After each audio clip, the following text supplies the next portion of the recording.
서울의 아침은 언제나처럼 분주했다. 아파트 단지에서는 출근하는 사람들의 발걸음 소리와 등교하는 아이들의 웃음소리가 뒤섞여 있었다. 그러나 이 평화로운 아침은 곧 한 가정의 비명소리로 깨어졌다. 엄마, 아파요. 귀가 너무 아파요. 5살 박준호의 날카로운 비명이 아파트 전체에 울려 퍼지는 것 같았다. 아들의 비명에 잠에서 깬 김지연은 허둥지둥 아들의 방으로 달려갔다. 이전에도 준호가 악몽을 꾸고 깨는 경우가 있었기에 지연은 처음에는 그저 또 다른 악몽이라고 생각했다. 준호야, 괜찮아. 엄마가 여기 있어. 악몽 꿨어. 지연은 침대에서 몸부림치는 아들을 품에 안았다. 하지만 준호의 얼굴은 고통으로 일그러져 있었고 눈물이 뺨을 타고 흘러내리고 있었다. 아니에요. 엄마. 귀가 아파요. 귀 안에서 뭔가가 움직여요. 준호는 오른쪽 귀를 계속해서 잡아당기며 울부짖었다. 지연은 아들의 귀를 살펴보았지만 방의 어두운 조명 아래에서는 특별한 것이 보이지 않았다. 준호야, 잠깐만 기다려. 엄마가 손전등 가져올게. 지연은 서둘러 서랍에서 작은 손전등을 찾아 가져왔다. 아들의 귀를 조심스럽게 들여다보니 귀 안쪽이 빨갛게 부어올라 있었다.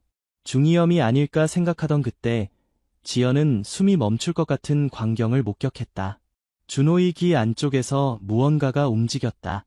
비늘이 빛에 반사되어 번쩍였다. 하느님 맙서사. 지연의 얼굴이 창백해졌다. 그녀는 자신의 눈을 의심했지만 다시 보아도 분명했다. 준호의 귀 안에는 작은 뱀이 들어가 있었다. 여보, 빨리 와요. 지연은 남편 박민수를 향해 소리쳤다. 민수가 방으로 달려왔을 때 지연은 이미 준호를 안고 현관으로 향하고 있었다. 뭐가 어떻게 된 거야?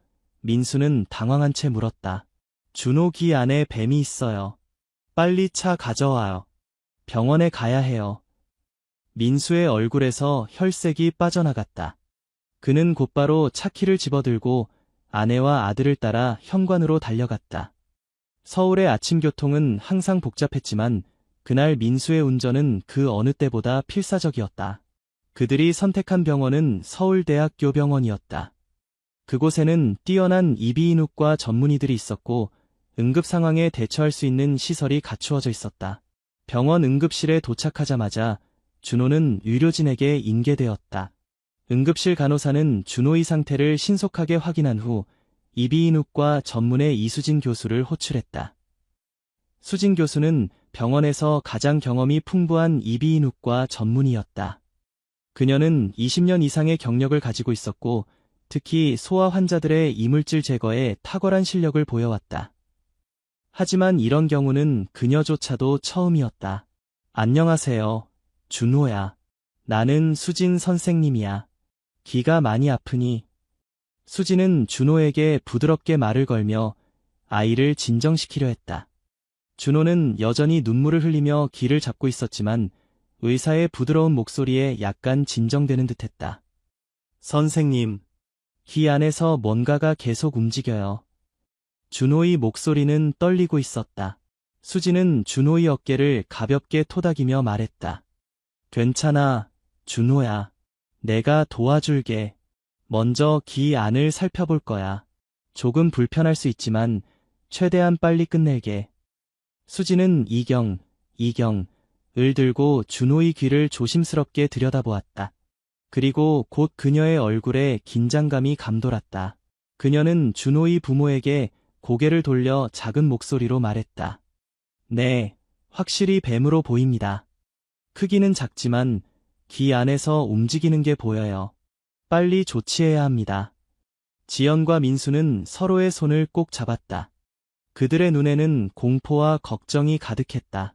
교수님, 우리 아들 괜찮을까요? 민수가 떨리는 목소리로 물었다. 최선을 다하겠습니다. 일단 준호를 처치실로 옮기고 마취를 해서 뱀을 제거하는 시술을 할게요. 수진의 말에 준호의 부모는 동의했다. 준호는 곧 처치실로 이동되었고 경미한 마취가 시작되었다. 준호가 마취 상태에 들어가는 동안 수진은 필요한 기구들을 준비했다. 그녀는 먼저 비침습적인 방법으로 뱀을 제거하려 계획했다. 먼저 흡입기로 시도해 보겠습니다. 뱀이 귀 안쪽으로 더 들어가지 않게 조심해야 해요. 수지는 정밀한 의료용 흡입기를 귀에 가까이 대고 부드럽게 작동시켰다. 그러나 뱀은 오히려 흡입력을 피해 더 안쪽으로 움직였다.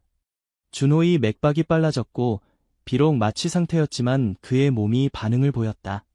이런 흡입기로는 안 되겠네요. 핀셋을 사용해 볼게요. 수지는 매우 정교한 의료용 핀셋을 들고 뱀의 머리 쪽을 잡으려 했다. 그러나 뱀은 계속해서 움직이며 핀셋을 피했다. 더 심각한 것은 뱀이 귀 안쪽으로 더 깊숙이 들어가고 있다는 것이었다. 안쪽으로 더 들어가고 있어요. 이렇게 계속하면 고막을 손상시킬 위험이 있습니다. 더 적극적인 방법이 필요할 것 같아요. 수지는 동료 의사들과 상담한 후 더 심각한 결정을 내려야 했다. 그녀는 준호의 부모에게 상황을 설명했다. 비침습적인 방법으로는 뱀을 제거하기 어려울 것 같습니다. 뱀이 계속 안쪽으로 이동하고 있어서 미세 수술이 필요할 것 같아요. 작은 절개를 통해 뱀에 접근하고 안전하게 제거하는 방법이에요.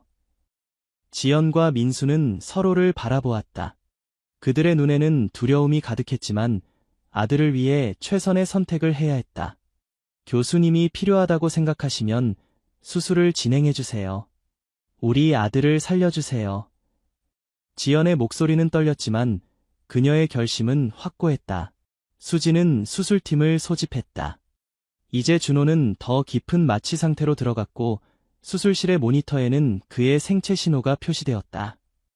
수지는 이비인후과 수술에 전문화된 미세 현미경을 통해 준호의 귀를 면밀히 관찰했다. 그리고 그때 그녀는 또 다른 충격적인 사실을 발견했다. 이것 봐요. 뱀이 무언가를 감싸고 있어요. 수술실 내의 다른 의사들도 현미경을 통해 상황을 확인했다. 뱀은 작고 날카로운 금속 물체를 감싸고 있었다. 그것은 장난감의 일부분처럼 보였다. 아이가 장난감 조각을 귀에 넣었던 것 같아요. 그리고 뱀이 그것을 먹이로 착각하고 들어갔을 가능성이 높습니다. 상황은 더욱 복잡해졌다. 이제 그들은 뱀뿐만 아니라 날카로운 금속 조각도 제거해야 했다. 금속 조각이 잘못 움직이면 고막을 찢거나 뇌를 손상시킬 수 있었다. 매우 조심해야 합니다. 먼저 뱀을 진정시키고 그 다음에 뱀과 금속 조각을 함께 제거해야 해요. 수지는 특수약품이 묻은 면봉을 사용하여 뱀에게 접근했다. 면봉에 묻은 약물은 뱀을 일시적으로 마비시키는 효과가 있었다. 몇 분 후 뱀의 움직임이 둔해지기 시작했다. 좋아요. 지금이 기회입니다. 수지는 정밀한 집게를 사용하여 뱀의 몸체를 조심스럽게 잡았다. 그녀는 천천히 매우 조심스럽게 뱀을 당기기 시작했다. 뱀은 금속 조각을 감싸고 있었기 때문에 함께 이동하고 있었다. 수술실에는 긴장감이 감돌았다. 모두의 시선이 수진의 손과 현미경 화면에 고정되어 있었다. 땀이 수진의 이마에서 흘러내렸지만 그녀는 집중력을 잃지 않았다. 마침내 뱀과 금속 조각이 함께 준호의 귀에서 빠져나왔다. 수술실에 있던 모든 사람들은 안도의 한숨을 내쉬었다. 성공했습니다. 뱀과 금속 조각을 모두 제거했어요. 고막은 약간의 자극이 있지만 심각한 손상은 없는 것 같습니다. 수지는 준호의 귀를 다시 한번 세심하게 검사했다. 출혈은 미미했고 내부 손상도 크지 않았다. 고막이 약간 자극받은 상태였지만 시간이 지나면 회복될 것으로 보였다. 후속 처치로 항생제를 투여하고 귀 안을 깨끗이 소독하겠습니다. 감염 예방이 중요해요. 수술은 성공적으로 끝났다. 제거된 뱀은 작은 흰색 뱀으로 독이 없는 종으로 확인되었다. 금속 조각은 준호가 좋아하던 장난감 로봇의 일부였다. 부모는 준호가 몇 달 전에 장난감을 잃어버렸다고 말했지만 아이가 그 조각을 귀에 넣었다는 사실은 전혀 몰랐다고 했다. 수술 후 준호는 회복실로 이동되었다. 마취에서 깨어나자 그는 여전히 혼란스러워 보였지만 귀의 통증은 크게 줄어든 상태였다. 엄마, 아빠. 준호가 약하게 불렀다. 지연과 민수는 곧바로 아들의 침대 옆으로 달려갔다. 준호야, 괜찮아. 엄마 아빠가 여기 있어. 이제 다 괜찮아졌어. 지연은 아들의 손을 꼭 잡았다. 그녀의 눈에는 눈물이 고여 있었다. 수진이 회복실로 들어와 준호의 상태를 확인했다. 준호 상태는 양호합니다. 귀의 통증은 며칠 동안 계속되겠지만 약을 복용하면 견딜 만할 거예요. 고막에 약간의 자극이 있었지만 영구적인 손상은 없을 것으로 예상됩니다. 부모는 안도의 한숨을 내쉬었다. 교수님, 정말 감사합니다. 어떻게 감사의 말씀을 드려야 할지. 민수의 말에 수지는 미소를 지었다. 아이가 건강히 회복하는 것이 가장 큰 감사입니다. 그리고 이번 일을 계기로 한 가지 말씀드리고 싶은 게 있어요. 수지는 조금 더 진지한 표정으로 말을 이었다. 아이들은 호기심이 많아서 종종 귀나 코에 작은 물건들을 넣곤 합니다. 이런 일이 일어나면 즉시 병원을 찾아주세요. 집에서 직접 제거하려고 하면 상황이 더 악화될 수 있어요. 지연과 민수는 고개를 끄덕였다. 그들은 이번 일을 통해 중요한 교훈을 얻었다. 앞으로는 더 주의하겠습니다. 준호가 작은 물건을 가지고 놀 때도 더 신경 쓰겠습니다. 준호는 이틀 동안 병원에 입원한 후 퇴원했다. 그의 귀는 빠르게 회복되고 있었고 청력에도 문제가 없었다. 그러나 이 사건은 준호와 그의 가족에게 잊을 수 없는 경험으로 남았다. 귀에서 발견된 뱀은 연구를 위해 서울대학교 생물학과로 보내졌다. 그것은 흰백 꼬리뱀으로 확인되었고 독성이 없는 무해한 종이었다. 연구진은 이 뱀이 어떻게 준호의 귀에 들어갔는지에 대해 추측했다. 아마도 아이가 잠든 사이에 뱀이 귀로 들어갔을 가능성이 높습니다. 이 종류의 뱀은 작고 따뜻한 공간을 좋아하기 때문에 귀 안에 금속 물체를 감지하고 먹이로 착각했을 수 있습니다. 이 사건은 병원 내에서도 화제가 되었다. 수지는 의학학술지에 이 사례를 보고하기로 결정했다. 비슷한 상황에 직면할 수 있는 다른 의사들에게 도움이 될 수 있다고 생각했기 때문이다. 준호가 퇴원한 후 지연과 민수는 아들의 방을 철저히 점검했다. 그들은 벽에 작은 틈새나 구멍을 모두 막았고 창문에 촘촘한 방충망을 설치했다. 또한 준호의 장난감도 꼼꼼히 확인하여 작은 부품들이 분리되지 않도록 했다. 그리고 가장 중요한 것은 그들이 준호에게 귀나 코에 물건을 넣지 말라고 가르친 것이었다. 준호는 이제 그 위험성을 직접 경험했기 때문에 부모의 가르침을 잘 따랐다. 준호야, 귀나 코에 아무것도 넣으면 안 돼. 아프고 위험할 수 있어. 네, 엄마. 다시는 그러지 않을게요. 준호는 진지하게 약속했다. 그의 눈에는 이제 이해의 빛이 있었다. 몇 주 후, 준호는 완전히 회복되어 평소와 같이 활기차게 놀기 시작했다. 그러나 가끔 밤에는 악몽을 꾸기도 했다. 그 악몽에서 그는 항상 귀 속에서 무언가가 움직이는 느낌을 받았다. 지연은 아들이 악몽에서 깨어날 때마다 그를 안아주며 위로했다. 괜찮아, 준호야. 그건 그냥 꿈이야. 이제 내 귀는 완전히 괜찮아졌어. 시간이 지남에 따라 준호의 악몽도 점차 줄어들었다. 그리고 그 자리에는 새로운 호기심과 배움의 욕구가 자리 잡았다. 놀랍게도 준호는 이 경험을 통해 인생에서 가장 큰 두 가지 교훈을 얻었다. 첫째, 호기심은 좋지만 그것이 위험으로 이어질 수 있다는 것. 둘째, 어려운 상황에서도 용기를 잃지 않는 것의 중요성이었다. 초등학교에 입학한 후 준호는 학교 과학 시간에 자신의 이야기를 용기 내어 발표했다. 처음에는 친구들이 웃음을 터뜨렸지만 담임 선생님은 이것이 중요한 안전교육의 기회라고 생각했다. 준호가 나눠준 이야기는 단순한 무서운 이야기가 아니에요. 우리 몸의 소중함과 안전의 중요성을 알려주는 소중한 경험이에요. 선생님의 말씀 후 친구들은 준호를 다른 시선으로 바라보기 시작했다. 특히 한 명의 여학생 민지는 준호에게 특별한 관심을 보였다. 준호야, 너 정말 용감했구나. 나였으면 너무 무서워서 어떻게 했을지 모르겠어. 민지의 말에 준호는 부끄럽게 웃었다. 그는 민지에게 당시 상황을 조금 더 자세히 이야기해 주었다. 사실 정말 무서웠어. 하지만 수진 선생님이 괜찮을 거야라고 말해줘서 조금 용기가 났어. 준호와 민지는 그날 이후 가까운 친구가 되었다. 두 사람은 함께 의학책을 읽고 장래의 의사가 되기 위한 꿈을 키워나갔다. 준호의 부모인 지연과 민수는 아들의 성장을 지켜보며 감사함을 느꼈다. 한때는 끔찍한 악몽 같았던 사건이 이제는 아들에게 긍정적인 영향을 주고 있다는 사실이 놀라웠다. 여보, 준호가 정말 많이 성장한 것 같아요. 그 일이 있고 나서 훨씬 더 책임감 있고 사려 깊어졌어요. 민수는 아내의 말에 고개를 끄덕였다. 그래요. 어쩌면 그 힘든 경험이 준호에게 필요한 것이었는지도 몰라요. 물론 다시는 그런 일이 일어나지 않길 바라지만요. 지연은 남편의 손을 꼭 잡았다.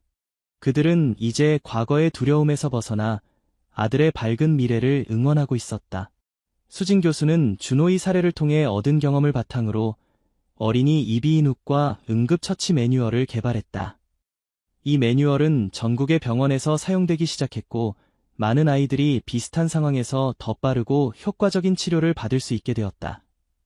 저는 준호라는 한 어린 환자를 통해 의사로서 중요한 교훈을 배웠습니다. 때로는 의학적 지식보다 환자에 대한 이해와 공감이 더 중요할 수 있습니다.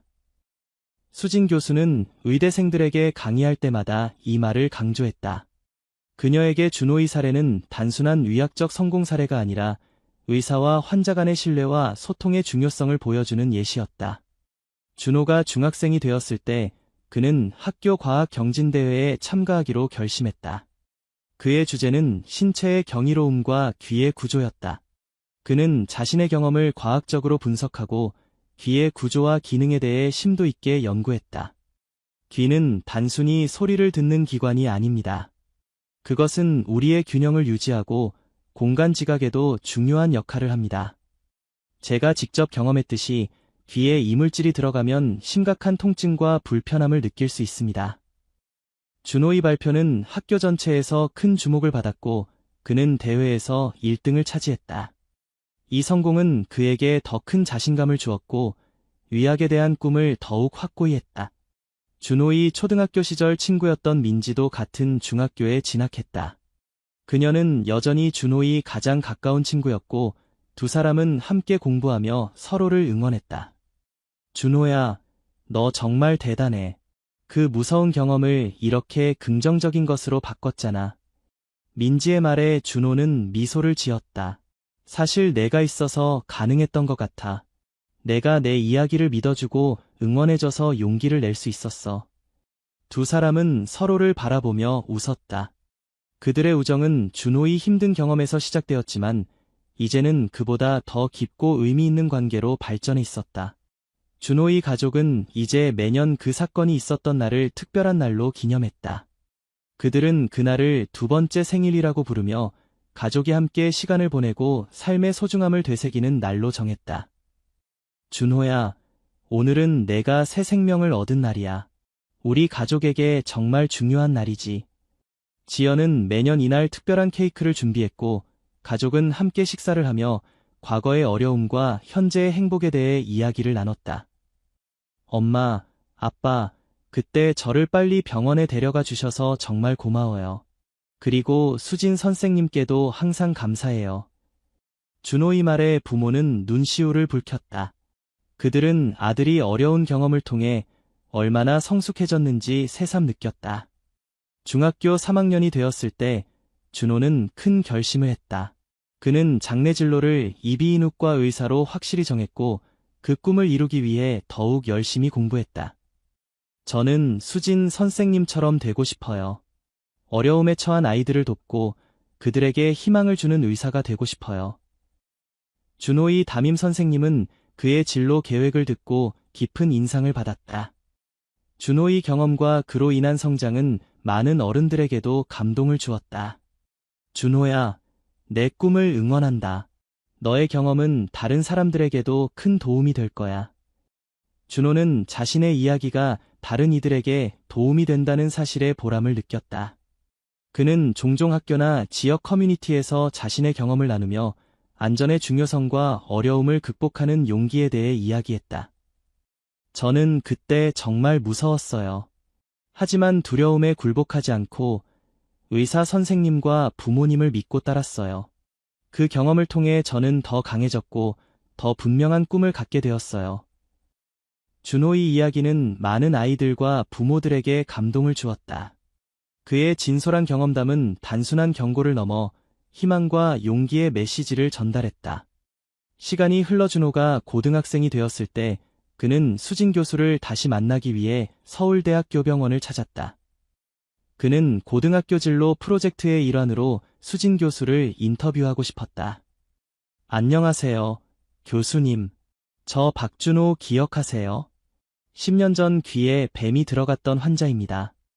수진 교수는 준호를 바라보며 환하게 웃었다. 물론 기억하지.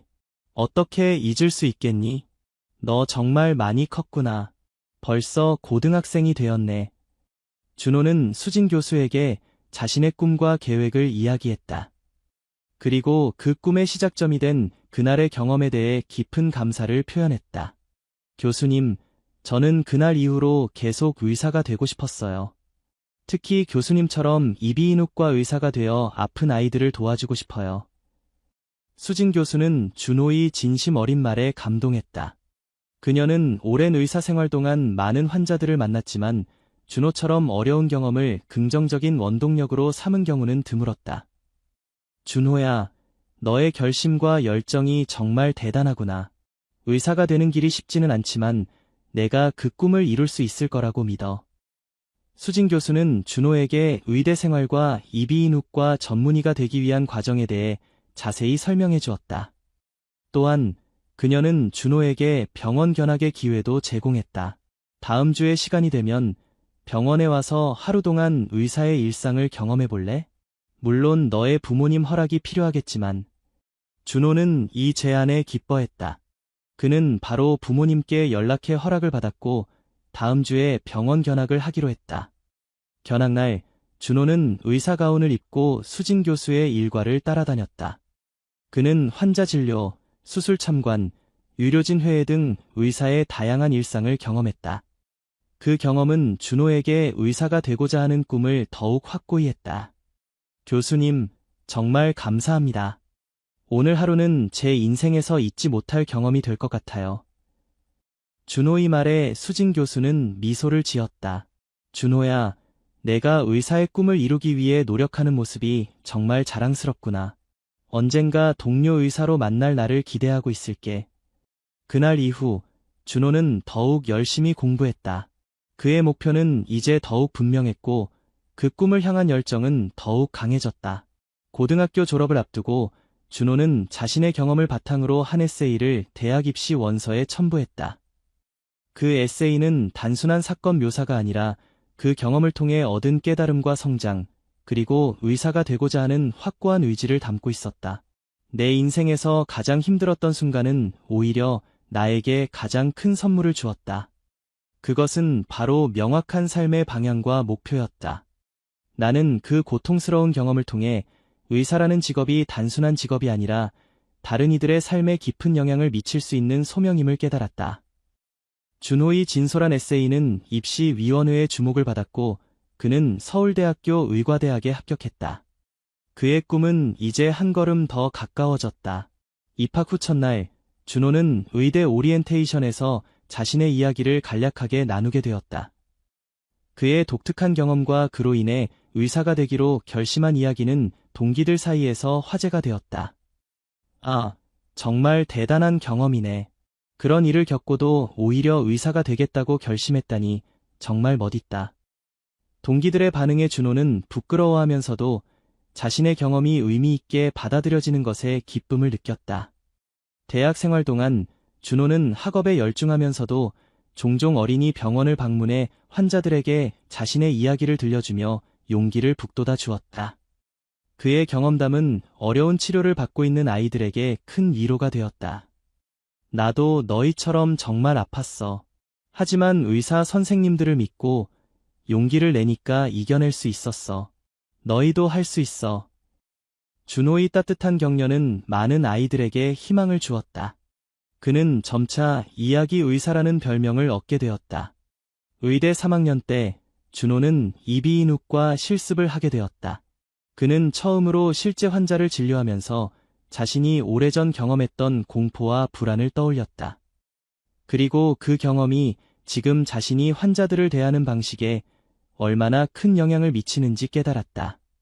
환자의 입장에서 느끼는 두려움과 불안을 직접 경험해봤기 때문에 저는 항상 환자의 감정을 먼저 생각하려고 노력합니다. 의학적 지식도 중요하지만 환자의 마음을 이해하고 공감하는 것이 진정한 치료의 시작이라고 믿습니다. 준호의 이러한 태도는 교수들과 선배 의사들에게도 깊은 인상을 남겼다. 그들은 준호가 가진 특별한 경험과 그로 인한 공감 능력이 그를 뛰어난 의사로 만들어 줄 것이라고 예상했다. 의대를 졸업한 후 준호는 서울대학교 병원에서 인턴과 레지던트 과정을 시작했다. 그리고 자신이 늘 꿈꿔왔던 대로 이비인후과를 전공으로 선택했다. 레지던트 시절 준호는 귀에 이물질이 들어간 어린 환자들을 많이 치료했다. 그의 부드러운 말투와 공감 능력은 아이들을 안심시키는 데 큰 도움이 되었다.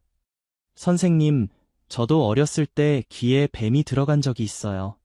정말 아프고 무서웠어요. 하지만 이제 괜찮아요. 그리고 여러분도 곧 괜찮아질 거예요. 준호의 진솔한 이야기는 아이들에게 용기를 주었고 부모들에게는 안도감을 주었다. 레지던트 과정을 마친 후 준호는 이비인후과 전문의가 되었다. 그리고 그는 큰 결정을 내렸다.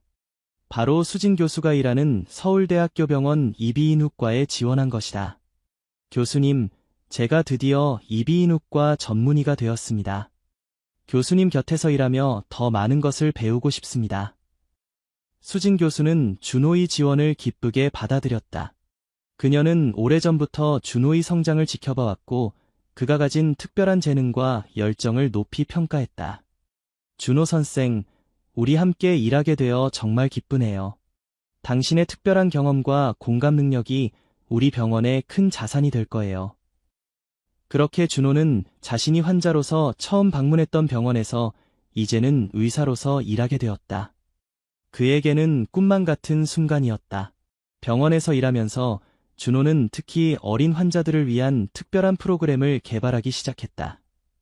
그는 자신의 경험을 바탕으로 아이들이 의료 환경과 치료 과정에 대한 두려움을 극복할 수 있도록 돕는 교육 자료와 놀이 치료 방법을 고안했다. 아이들은 종종 병원과 의사를 두려워합니다.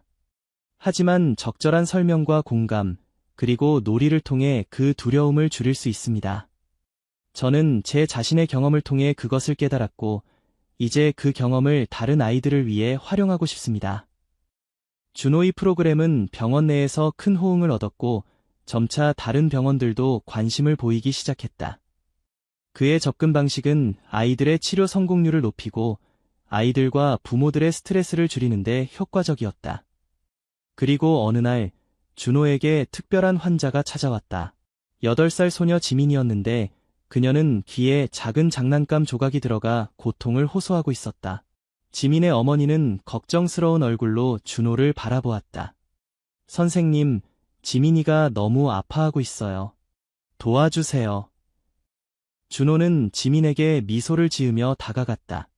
안녕, 지민아. 나는 준호 선생님이야. 귀가 많이 아프니? 지민은 고개를 끄덕였다. 그녀의 눈에는 두려움과 통증이 가득했다. 나도 어렸을 때 내처럼 귀가 많이 아팠어. 심지어 내 귀에는 작은 뱀이 들어갔었지. 지금은 그냥 장난감 조각이니까 금방 나을 거야. 내가 도와줄게. 준호의 이야기에 지민은 눈을 크게 떴다. 그녀의 표정이 약간 밝아졌다. 정말요? 선생님 귀에 뱀이 들어갔었어요. 그래, 정말이야. 그때는 정말 무서웠지만 용감하게 치료를 받았더니 지금은 이렇게 의사가 되었지. 지민은 이제 더 이상 무서워하지 않았다. 그녀는 준호를 신뢰하는 눈빛으로 바라보았다. 준호는 조심스럽게 지민의 귀를 검사하고 특수도구를 사용해 장난감 조각을 안전하게 제거했다.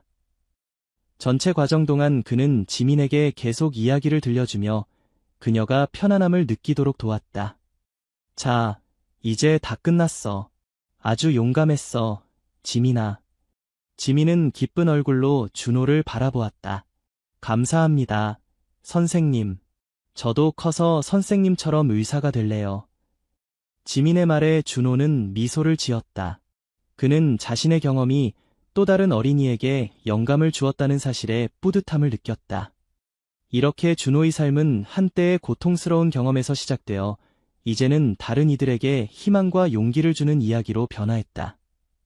그의 이야기는 단순한 의학적 사례를 넘어 삶의 어려움을 극복하고 그것을 새로운 시작점으로 삼을 수 있다는 메시지를 전하고 있었다.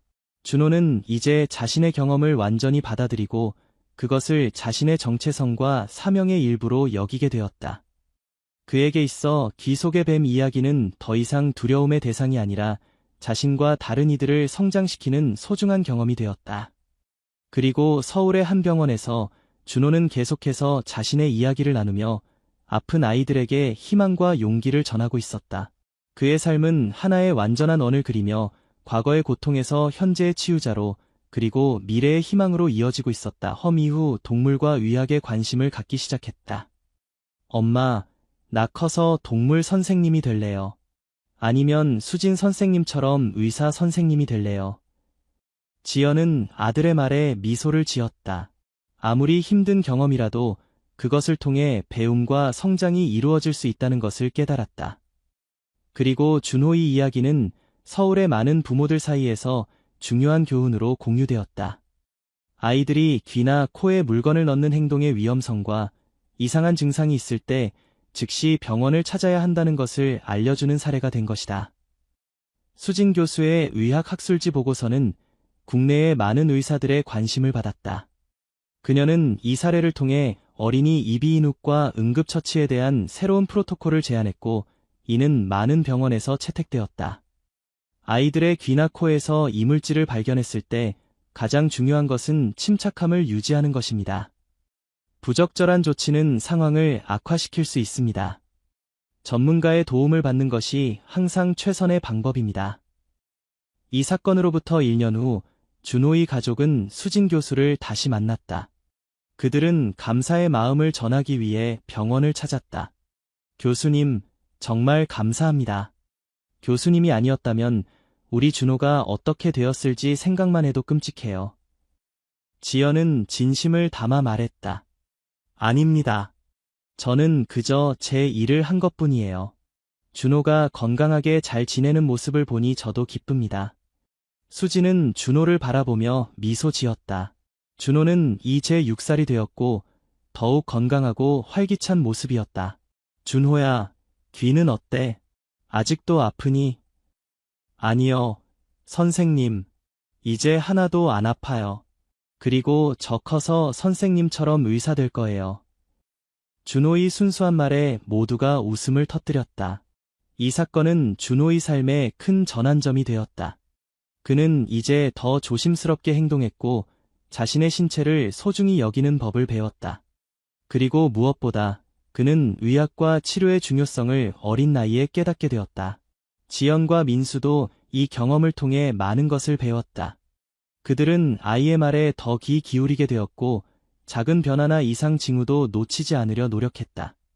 또한 그들은 다른 부모들에게 자신들의 경험을 공유하며 비슷한 상황에 대비할 수 있도록 도왔다.